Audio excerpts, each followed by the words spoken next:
Hello everyone, देखना शुरू कर चुके हैं आप अपना channel science classes.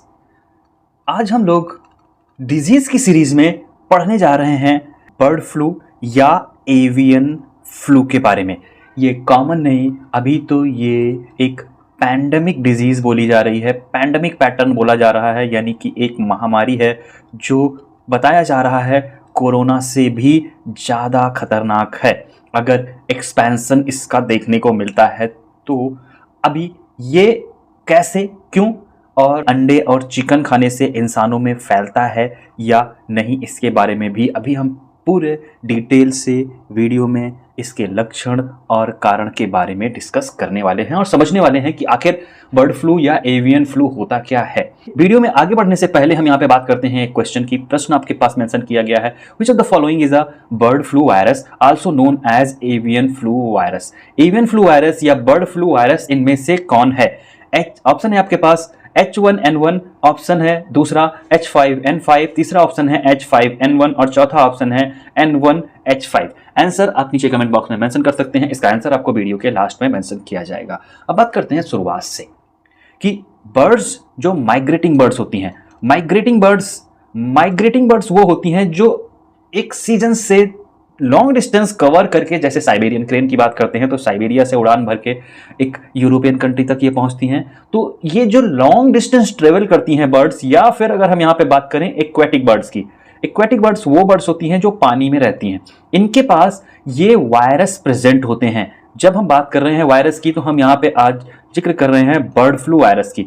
Bird flu जो वायरस होता है ये इनके पास प्रेजेंट होता है, लेकिन इनको ये डिजीज नहीं देता है। क्यों नहीं देता है? क्योंकि ये उस बीमारी के अगेंस्ट इम्यून होते हैं। इम्यून का मतलब होता है रेजिस्टेंट होते हैं, यानी कि ये पहले से प्रतिरक्षित होते हैं। इनके अंदर वायरस तो होता है लेकिन इनको कोई फर्क नहीं पड़ता है, इनमें कोई नुकसान नहीं देखने को मिलता है। तो ये एक एग्जाम्पल मेंशन किया गया है साइबेरियन क्रेन का। ये माइग्रेटिंग बर्ड है और जब ये लोकल बर्ड्स में आती हैं, जो आसपास की चिड़ियाएं होती हैं उनके कॉन्टैक्ट में आती हैं, तो ये वायरस इनके फॉर्म में, ड्रॉपलेट्स के फॉर्म में या जो इनका स्लाइवा होता है उसके फॉर्म में ये एक लिक्विड मटेरियल में ट्रांसफर कर देते हैं और फिर इससे जो देसी बर्ड्स होती हैं, चिड़िया होती हैं, लोकल की जो चिड़िया होती हैं, उनमें ये फैल जाता है। जब ये तेजी से फैल जाता है तो इनमें बहुत सारे नुकसान काज करता है। यहाँ पे जैसे बात करते हैं कुछ साइन, पहचान और कुछ सिम्टम्स होते हैं बर्ड फ्लू के। जैसे मेंशन किया गया है जो अंडे प्रोडक्शन होता है, ज़्यादातर चिकन्स की बात करें तो इनमें अंडे का प्रोडक्शन खत्म हो जाता है और जो अंडे होते हैं उनकी जो सेल यानी कि जो कवरिंग होती है बाहर की, या अंडे की जो खोल होती है वो बहुत ज़्यादा पतली हो जाती है या सॉफ्ट हो जाती है, टच करने से भी टूट सकती है। इसके अलावा हेड रीजन में या पर के रीजन में आपको स्वेलिंग देखने को मिलती है, पैर भी सूज जाते हैं, नेजल डिस्चार्ज देखने को मिलता है यानी कि नाक के रीजन से फ्लूइड बहने लगता है। इसके अलावा पर डीकलरेशन हो जाता है। डीकलरेशन का मतलब होता है इनका जो कलर होता है वो चेंज हो जाता है पर्पल कलर में। यहाँ पे अगर हम बात करें इस वायरस के बारे में कुछ हिस्ट्री, तो ये वायरस जो होता है वो कम्युनिकेबल होता है। Type of influenza A virus होता है, इन्फ्लुएंजा बी और इन्फ्लुएंजा सी। टोटल 3 टाइप के इन्फ्लुएंजा वायरस देखने को मिलते हैं। यहाँ पे आपके पास जो इन्फ्लुएंजा ए होता है ये ही हार्मफुल होता है, बी और सी ज़्यादा हार्मफुल इफेक्ट काज नहीं करते हैं। अब यहाँ पे बात करते हैं, देखिए H5N1 ये टाइप होता है आपका। H यहाँ पे आपको रिप्रेजेंट करता है, अगर हम बात करें इसके स्ट्रक्चर की तो H जो रिप्रेजेंट करता है ये होता है हीमाग्लूटिनिन। हीमाग्लूटिनिन के जो नंबर्स होते हैं ये H1 से लेके H7 तक पाए जाते हैं। टोटल इनके 131 कॉम्बिनेशन बनते हैं। इसके अलावा दूसरा जो N होता है ये रिप्रेजेंट करता है न्यूरामिनिडेज या सियालाइडेज भी बोलते हैं इसको। ये N1 से लेके N9 तक रिप्रेजेंट होता है। तो इनके जो पैटर्न बनते हैं कुछ इस तरह से, एक H और दूसरा N। तो अगर H1 है तो N1 भी हो सकता है, N2 भी हो सकता है, N3 भी हो सकता है। H1N1 के बारे में हम लोग ऑलरेडी पढ़ चुके हैं, स्वाइन फ्लू या स्पेनिश फ्लू के नाम से जानते हैं, जो हमारे लिए हार्मफुल तो होता है लेकिन इतना ज्यादा नहीं जितना बर्ड फ्लू का हम जिक्र करेंगे। ये H7 से लेके N9 तक होता है। 1997 में फर्स्ट ह्यूमन केस रिपोर्ट किया गया था हांगकांग में। इसके पहले तक इसको डिस्कवर नहीं किया गया था। बाद में इसको 2003 के आसपास बहुत सारे अदर कंट्रीज या एशिया और यूरोप में देखा गया। अभी रिसेंट में अगर ये इंडिया में भी काफ़ी तेज़ी से साथ एक्सपेंशन हुआ था। बंगाल रीजन में ये जो रीजन था इसमें काफ़ी तेज़ी से फैला था। जिस एरिया में ये फैला हुआ था वहाँ पे आसपास मीट की बिक्री पे प्रतिबंध लगा दिया गया था ताकि इनके एक्सपेंशन को रोका जा सके। ये इन्फ्लुएंजा वायरस होता है, इसमें न्यूक्लियोप्रोटीन के जो आरएनए सीक्वेंस होते हैं उन्हीं पे ये बेस्ड होता है। ये आपका फिगर है, इसमें कैस्पिड्स और लिपिड के एनवेलप्स होते हैं। इन्फ्लुएंजा वायरस की एनाटॉमी है। जो एन और एच है ये आपको पता लग गया होगा। न्यूरामिनिडेज एन और एच जो है वो आपका हीमाग्लूटिनिन रिप्रेजेंट करता है। अगर यहाँ पे बात करें इनके एक्सपेंशन की तो बहुत तेजी के साथ ये पोल्ट्री फॉर्म्स में एक्सपैंड करते हैं, फैलते हैं। और जब इनके एक्सपेंशन की बात करें तो ये मैन में कैसे आते हैं।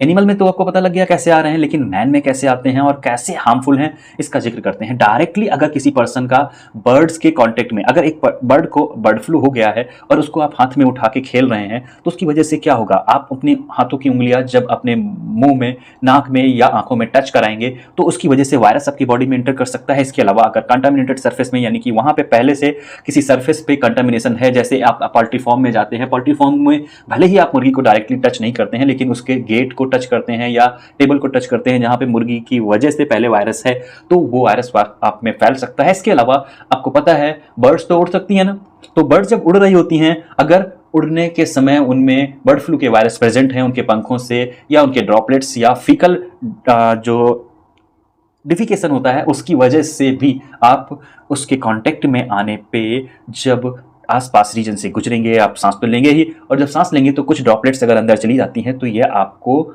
डिजीज कर सकती हैं, यानी कि बीमार कर सकती हैं। H5N1 या एवियन इन्फ्लुएंजा या बर्ड फ्लू वायरस जो होता है ये खतरनाक होता है।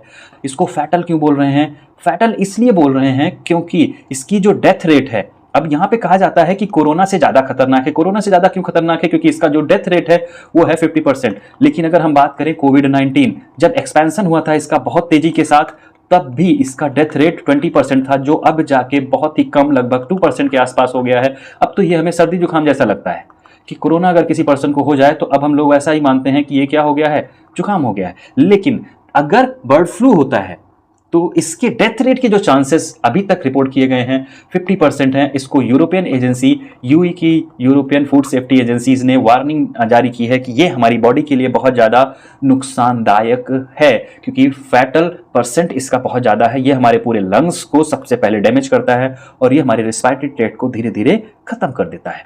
और यहाँ पे अगर हम बात करें इनके कुछ प्रिकॉशंस की, तो प्रिकॉशंस बहुत जरूरी हैं। अगर ऐसे रीजन में जहाँ पे बर्ड फ्लू के वायरस फैले हुए हैं, पक्षियों में, एवियन में, ज़्यादातर ये मुर्गियों में देखने को मिलते हैं, तो अगर चिकन्स में इनके सिम्टम्स नज़र आ रहे हैं तो आसपास के रीजन में जब आप जाते हैं तो ये पीपीई किट है आपकी, पीपीई किट के साथ जाएं ताकि आप किसी माध्यम से भी वायरस की चपेट में ना आए। और इन बर्ड्स को ज़्यादातर क्या किया जाता है, एक साथ किल कर दिया जाता है ताकि दूसरे बर्ड्स में ना फैलें और बर्ड्स के थ्रू एनिमल्स में ना पहुंचें। अगर ये एनिमल्स से होते हुए ह्यूमन बींग्स में पहुंच जाते हैं तो इनमें कुछ सिम्टम्स देखने को मिलते हैं। बहुत धीमे धीमे पहले बुखार आता है, फिर नाक से ब्लीडिंग देखने को मिलती है, नाक बहती है, गले के रीजन में आपको स्वेलिंग देखने को मिलती है, उल्टियां आती हैं, लोअर एब्डोमेन में पेन देखने को मिलता है, खांसी और गले में खराश, इसके अलावा जोड़ों में दर्द देखने को मिलता है, हड्डियों में भी दर्द, इसके अलावा बहुत तेज बुखार, सर दर्द और जो सलाइवा होती है और गम्स में ब्लीडिंग आपको देखने को मिलती है। ये कुछ कॉमन सिम्टम्स होते हैं। अगर बात करें आप रिसेंटली किसी पोल्ट्री फार्म के आसपास से गुजरे हैं और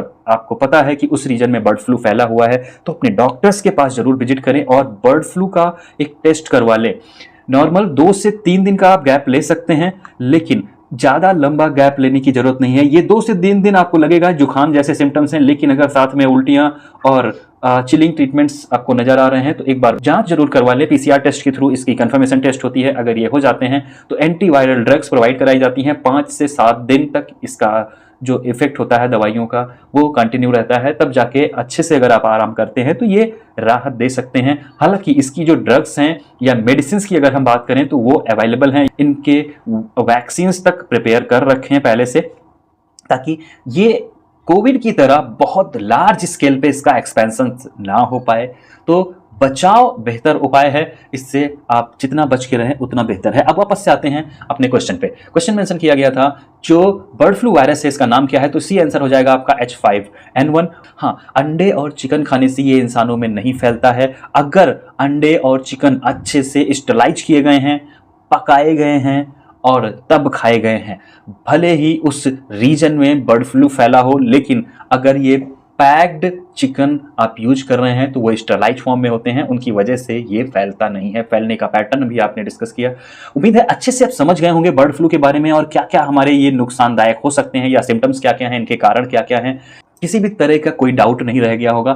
जम के शेयर कीजिए लोगों के साथ ताकि वो भी बर्ड फ्लू के बारे में डिटेल जानकारी प्राप्त कर सकें। और अगर चैनल सब्सक्राइब नहीं किया है तो चैनल जरूर सब्सक्राइब कर लें। किसी अन्य बीमारी के बारे में आप जानना चाहते हैं तो नीचे कमेंट बॉक्स या फिर डिस्क्रिप्शन बॉक्स में हमारी इंस्टाग्राम आईडी का लिंक है, वहां से भी आप डायरेक्टली हमसे जुड़ सकते हैं। जय हिंद।